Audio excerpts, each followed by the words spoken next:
I am by forever serial killer psychologist infinitist too. The killer is in a hidden room where he rests. Outside faults, faces are woven to meet the needs of normality. But when he awakens, they descend like petals and they blossom in blood. Will he feed on your nectar, or will you be the flower that wilts and decay?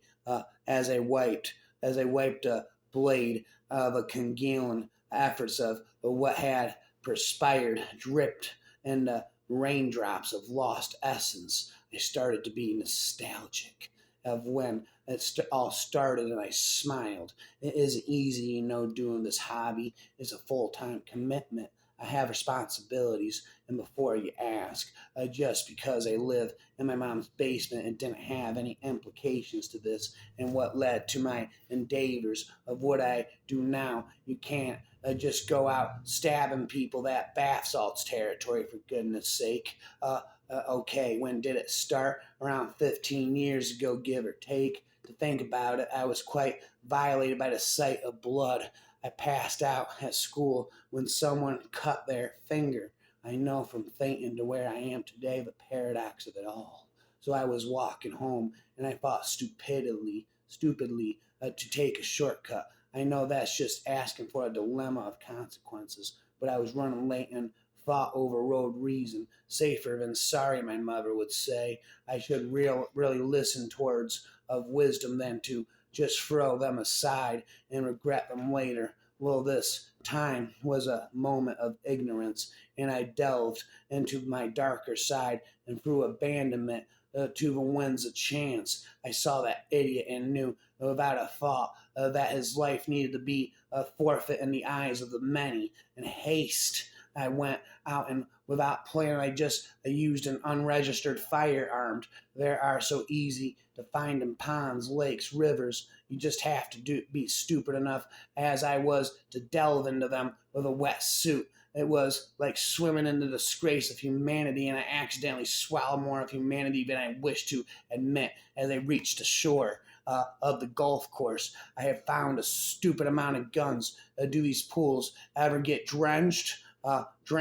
How many angry golfers play on this field, but I just cleaned a few out and not wiping away the prints of silly little fools, leaving their prints on weapons. I must admit the first 5 or 6 people there that were my pleasure of ending were just fucking holes, total and utter fucking bastards. I know you just can't go around killing totally worthy munchkins, but it was my weaving of knowledge into the formula of departing my subjects in a manner so that a milk carton was the only focus they would get, never to show that they were an item of interest, but a random appearance of some disillusioned person in a vendetta of misunderstood reasonings, but this loss, its stimulation of enfrailment pretty quickly due to the vacant space between us. It wasn't as if they knew my face. It was just a finger pull, and I ended them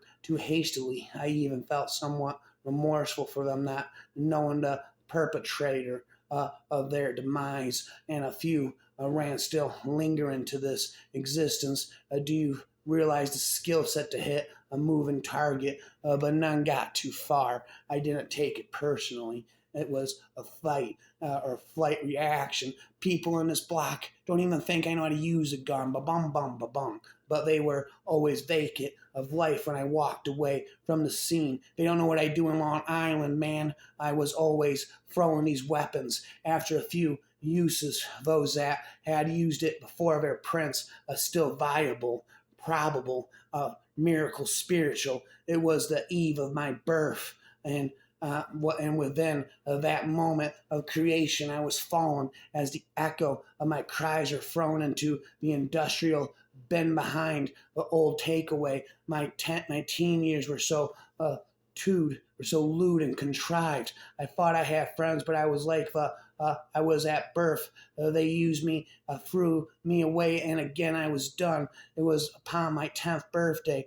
that I had lingered in the abyss long enough, I decided on that day that I would greet those as I was greeted to return of those favors tenfold. My stepdad, he was my first gift to my suffering. I introduced him to that pain as I quenched his sight or lack of with a scuffed spoon, rim shaper than a blade. I said words as I screamed. I will scoop, singular or two, depends on your taste. Rhyming again. I'm murdering all these people on Long Island, man.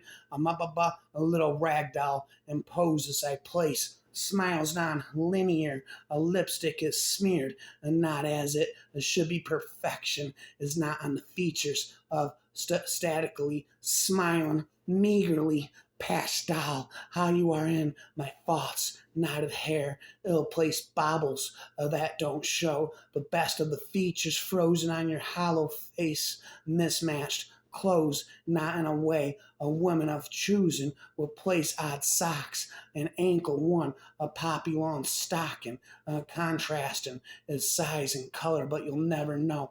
I look at you, a Picasso of imagery, displaced on your face, looking like you got dressed in the closet, blindfolded and alone. My little rag doll, I strategic, leave it in a lonely place. I collect these porcelain eyes drained of essence. I open your thoughts, and they are discarded in a bag. Later, your thoughts will feed my hungry dog.